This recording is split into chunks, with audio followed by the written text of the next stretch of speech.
Hi, Christina Brown here with the Brown team at RE/MAX, talking today about how your credit score affects you buying a home. Of course, the biggest thing is they're looking at your credit score, right? Is it good? Is it bad? What does that mean? What goes into your score? A lot of people don't know that.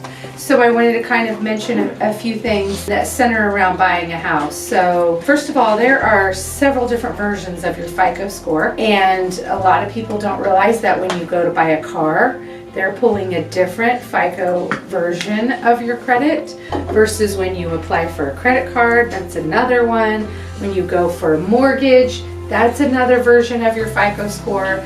And so typically when you are seeking out a mortgage, that is the strictest kind of credit pull on your FICO score that you will see. So you might get approved at the car dealership to go buy a car and then not get approved to buy a house. That is why. They're also looking at, when we're talking about a mortgage, your debt to income ratio. They're looking at, of course, your tax returns, your pay stubs. They want to know that your pay is consistent, all those kinds of things.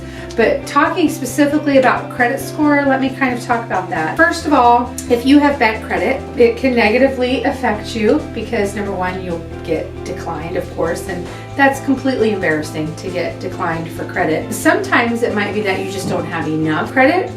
Those young borrowers, people buying houses in their 20s, early 20s, and so forth, you might need to get a co-signer or something like that, or be creative with your lender. But as far as bad credit, you might need a co-signer as well. You probably shouldn't or can't be on the loan anywhere with bad credit. It's more than just bringing a co-signer. So it will make it very, very difficult to buy a house if you don't have good credit. But the other effect is, of course, you're going to get a higher interest rate. So if you are on the lower spectrum of credit score, to get approved, that's going to give you a higher rate that you're going to pay, which means you're going to get less house for the money. So you're going to pay more for that same house with a higher interest rate. The other thing is when you go to get your utilities turned on, that a lot of times they're looking at your credit history as well, or if you have a bad history with the utility company especially,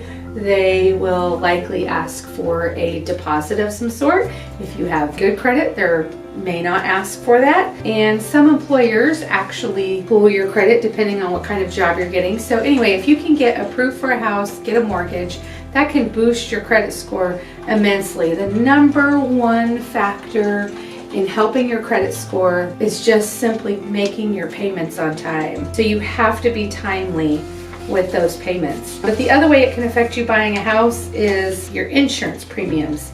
So believe it or not, when you go and you get insurance, the insurance agent is required to pull your credit.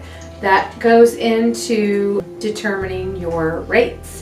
Your credit score is a factor for your insurance and what you pay on those premiums. Focus on that credit, improve your credit. It will definitely help you. It'll save you a lot of money. And of course, we know buying saves you a lot of money versus renting because you're actually building equity in your home. So I hope that this is a help to you. Have a great day.